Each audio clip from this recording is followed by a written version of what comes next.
అంతా ఉన్నారు. సతీష్ గారు నమస్తే. నమస్తే అండి. ఆంధ్రప్రదేశ్ అసెంబ్లీ సమావేశాలు మరికొద్ది రోజుల్లో స్టార్ట్ కాబోతూ ఉన్నాయి. So speaker Ayyanna Patrudu demand చేస్తూ ఉన్నారు, జగన్మోహన్ రెడ్డి అసెంబ్లీకి రావాలి అని చెప్పేసి.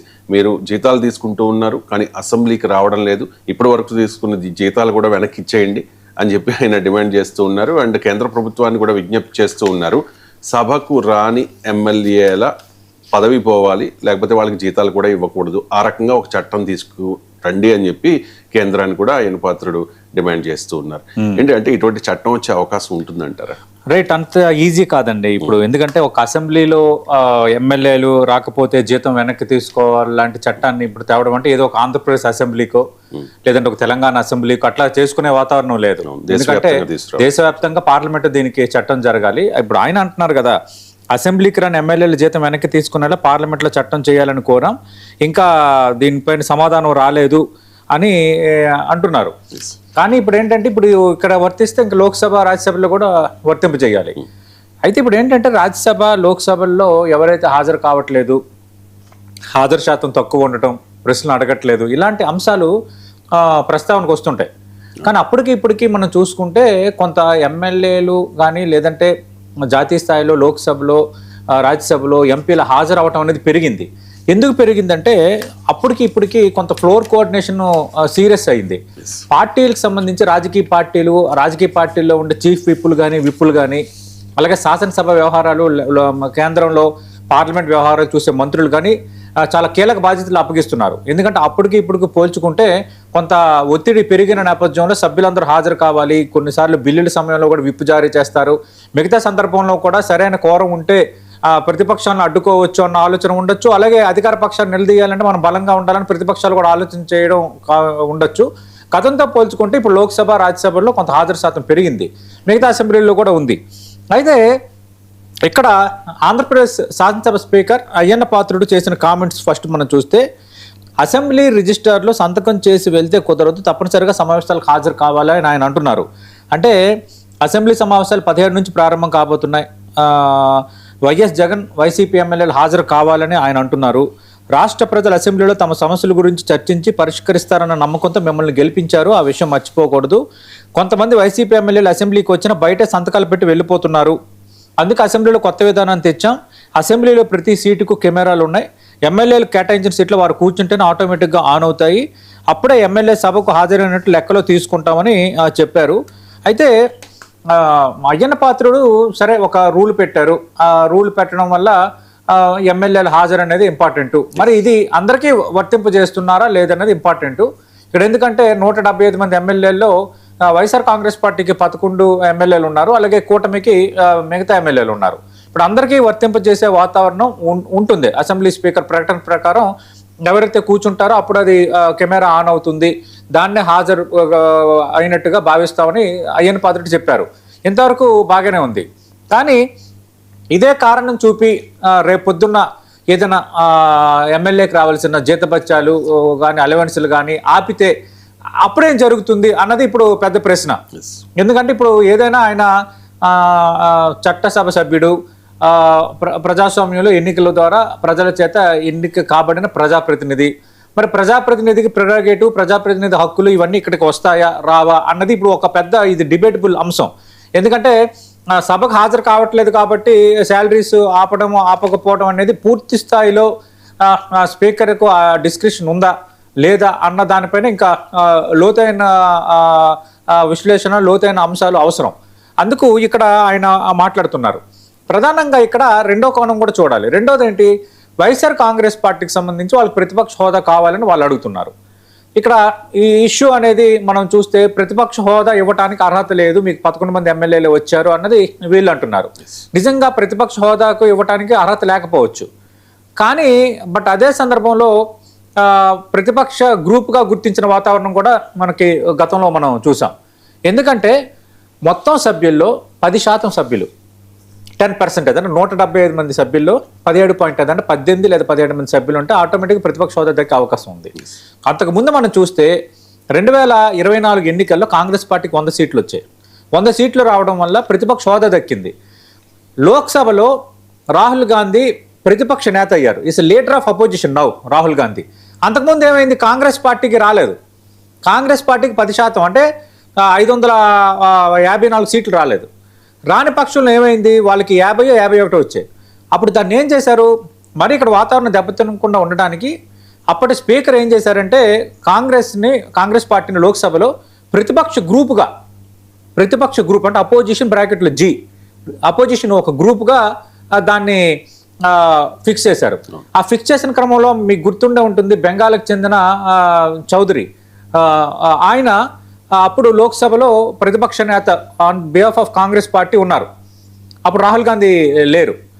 కానీ ఇప్పుడు ఏమైందంటే ప్రతిపక్షం అనే హోదా వచ్చింది కాబట్టి రాహుల్ గాంధీకి అఫీషియల్గానే as per procedure, as per rule ఇచ్చేశారు. అందుకే ఏంటంటే ఇక్కడ ఒక కండిషన్ ఉంది. కండిషన్ లేకపోయినప్పుడు కూడా ఈ విధంగా ఒక ప్రతిపక్షంగా గుర్తించవచ్చని కొన్ని అంశాలను గతంలో తెర ముందుకు తెచ్చారు. అవి బలంగా నిలబడేవి కాదు. ఎందుకంటే లోక్సభలో కానీ అసెంబ్లీలో కానీ సేమ్ రూల్ అనేది ఫాలో అవటం అనేది ఒక కామన్గా వస్తుంది. అయితే ఇప్పుడు ఏంటంటే ఇంకెవరున్నారు, ఆల్రెడీ జనసేన పార్టీకి 21 మంది ఎమ్మెల్యేలు ఉన్నారు. ఆల్రెడీ అది కూటమిలో భాగంగా ఉంది. భారతీయ జనతా పార్టీ, తెలుగుదేశం పార్టీ అవన్నీ కూటమిలో ఉన్నాయి కాబట్టి ఇంక మేమే కదా అపోజిషన్ అని వైఎస్ఆర్ కాంగ్రెస్ పార్టీ వాదన కావచ్చు. కానీ మీరే అపోజిషన్ అంటే ఒక రకంగా అలా చూసుకుంటే ప్రతిపక్ష హోదా దక్కే ఛాన్స్ ఉన్నది పవన్ కళ్యాణ్కి, అంటే ఇవ్వాలనుకోండి లీడర్ ఆఫ్ అపోజిషన్. కానీ కూటమిగా ఉన్నారు, వాళ్ళంతా ప్రభుత్వంలో ఉన్నారు కాబట్టి అది కుదరని అంశం. అందుకు మాకు ఇవ్వాలన్నది ఒక సహేతుకత ఉండొచ్చు వైఎస్ఆర్ కాంగ్రెస్ పార్టీలో. స్పీకర్ కూడా గుర్తించితే దాన్ని రేపొద్దున వాళ్ళు వీళ్ళు ప్రశ్నిస్తారని మనం అనలేము. కానీ ఏంటంటే యాజ్ పర్ రూల్ పొజిషన్ అది కాని అంశంగా కనిపిస్తోంది. అందుకు నేనేమంటున్నానంటే వైఎస్ఆర్ కాంగ్రెస్ పార్టీకి కూడా నేను చేసే అప్పీల్ ఏంటంటే, సరే అయ్యన్న పాత్రుడు మమ్మల్ని టార్గెట్ చేశారా, ఏం చేశారనేది పక్కన పెడితే ఆయన ఒక స్పీకర్గా ఒక రూల్ పొజిషన్ తెచ్చారు. అందరూ హాజరు కావాలంటున్నారు. వైఎస్ఆర్ కాంగ్రెస్ పార్టీ కదా రేపొద్దున తెలుగుదేశం పార్టీ, బీజేపీ, జనసేన ఎమ్మెల్యేలు హాజరు కాకపోయినా అయ్యన్న పాత్రుడు ఇదే అప్లై చేయాలి. అప్లై చేసినంత మాత్రం రేపొద్దున జీతభత్యాలు కట్ చేస్తే ఎమ్మెల్యే హక్కులు అన్న అంశం రేపొద్దున కోర్టు పరిధుల వరకు వెళ్లకుండా ఉంటుందా? అది పూర్తిగా స్పీకర్ జ్యూరిడిక్షనేనా? ఇలా రాజ్యాంగపరమైన చిక్కులు, రాజ్యాంగపరమైన సవాళ్ళు చాలా ఉన్నాయి. అందుకు నేనేమంటున్నానంటే వైఎస్ఆర్ కాంగ్రెస్ పార్టీ కూడా ఒక అపీల్ ఏంటంటే, మీకు సరే 40% ఓట్ బ్యాంక్ ఇచ్చారు, 11 సీట్లు మీకు ఇచ్చారు. అలాగే గతంతో మనం పోల్చుకుంటే తెలుగుదేశం పార్టీకి అంతకుముందు 23 లోపు సీట్లు ఇచ్చారు కదా. అయినంత మాత్రాన చంద్రబాబు నాయుడు తెలుగుదేశం పార్టీ హాజరు కాకుండా లేరు. ఎప్పుడైతే చంద్రబాబు నాయుడుకు గత అసెంబ్లీలో ఒక పరిణామం చోటు చేసుకున్న తర్వాత ఆయన ఇక్కడి నుంచి అసెంబ్లీకి రాను, మళ్ళీ గెలిచే వస్తానని ఆయన శపథం చేశారు. అది జరిగిన పరిణామం. కానీ ఇక్కడ ఏంటంటే మాకు ప్రతిపక్ష హోదా ఇవ్వాలి, ఇవ్వకపోతే మేము రాము అని వైఎస్ఆర్ కాంగ్రెస్ పార్టీ అది ఒక్కటే కారణంగా చూపించి అసెంబ్లీకి రాకపోవడం అనేది అదంత మంచి పరిణామం కాదు. లేదు అసెంబ్లీకే రావాలా, ప్రజా సమస్యలపై బయట మాట్లాడతాం కదా, ప్రజా సమస్యలు ఎక్కడున్నా మా పార్టీ అధినేత జగన్మోహన్ రెడ్డి వెళ్తున్నారంటే సరే అది మీ ఇష్టం. కానీ ఒక అసెంబ్లీ అన్నాక దాన్ని అసెంబ్లీకి గౌరవించడం ఒక పద్ధతి, ఒక ప్రొసీజర్ అనేది ఉంటుంది. రండి, మీరు 11 మంది వాయిస్లు ఇచ్చేయండి. ఇంకేమంటున్నారు, మేము 11 మంది ఉన్నాం కాబట్టి మా గొంతు నొక్కే ప్రయత్నం చేస్తారు, మమ్మల్ని టార్గెట్ చేస్తారంటే టార్గెట్ చేస్తే ఎదుర్కోండి.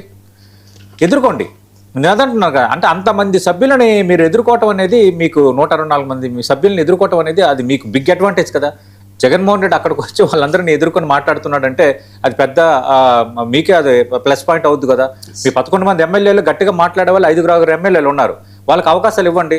యాక్చువల్గా వైఎస్ఆర్ కాంగ్రెస్ పార్టీ ఎమ్మెల్యేలో కూడా కొందరు టాప్ ది రికార్డ్గా మాట్లాడినప్పుడు ఒక 4-5 ఎమ్మెల్యేలకు అసెంబ్లీకి వెళ్ళి మాట్లాడాలని ఉంది వాళ్ళకి.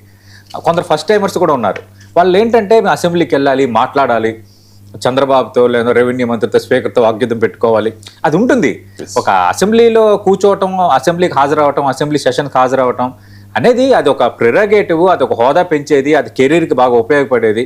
కానీ ఇప్పుడు ఏమైతుంది, పార్టీ అధినేత నిర్ణయం తీసుకున్నారు కాబట్టి ఎవరు మూవ్ కాని పరిస్థితుంది. చాలా రకాలుగా ఈ మధ్యన చర్చ అయితే జరుగుతుంది. జగన్మోహన్ రెడ్డికి అసెంబ్లీకి వస్తారా, వచ్చే ఆలోచనలు చేస్తున్నారని ఒక చర్చ అయితే జరుగుతుంది. నిజంగా వస్తారా రారనేది చూడాలి. కానీ వస్తారా రారనేది కాదు, రావాలి, అసెంబ్లీకి రావాలి, ప్రజా సమస్యలపై మాట్లాడాలి.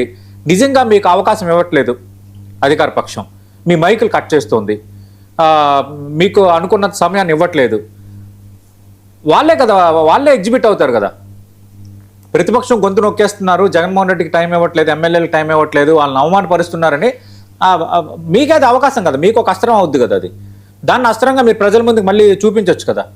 చూడండి, ఇలా మాట్లాడుతుంటే ఇష్యూ మీద నాకు అవకాశం ఇవ్వలేదంటే అది ప్రజల్లో మీకు అది పాజిటివ్ అంశంగా మారే అవకాశం ఉంది. అందుకు అదేమీ చేయకుండానే మనం అసెంబ్లీకి రాము అంటే అది కరెక్ట్ పద్ధతి కాదు. ఎందుకంటే అసెంబ్లీ సెషన్ ప్రారంభంలో మనం చూసాం, జగన్మోహన్ రెడ్డి ఓడిపోయిన 40% ఓట్లు వచ్చాయి, 11 మంది శాసనసభ్యులు గెలిచారు. కాబట్టి అసెంబ్లీలో బ్యాక్ గేట్ ద్వారా అసెంబ్లీ పోర్టుకోలోకి వచ్చేటట్టుగా ఆ ప్రభుత్వం అప్పుడు ఆయన అనుమతించింది ప్రారంభంలో. గెలిచిన తర్వాత కొంచెం ఆ రెస్పెక్ట్ అయితే ఇచ్చారు.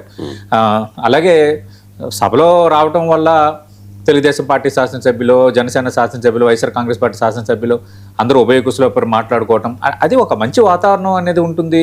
నేను చాలా సందర్భాల్లో చెప్తున్నాను, రాజకీయంగా అంటే మీకు ఇతర పార్టీలు శత్రువులు కాదు, ప్రత్యర్థులు మాత్రమే.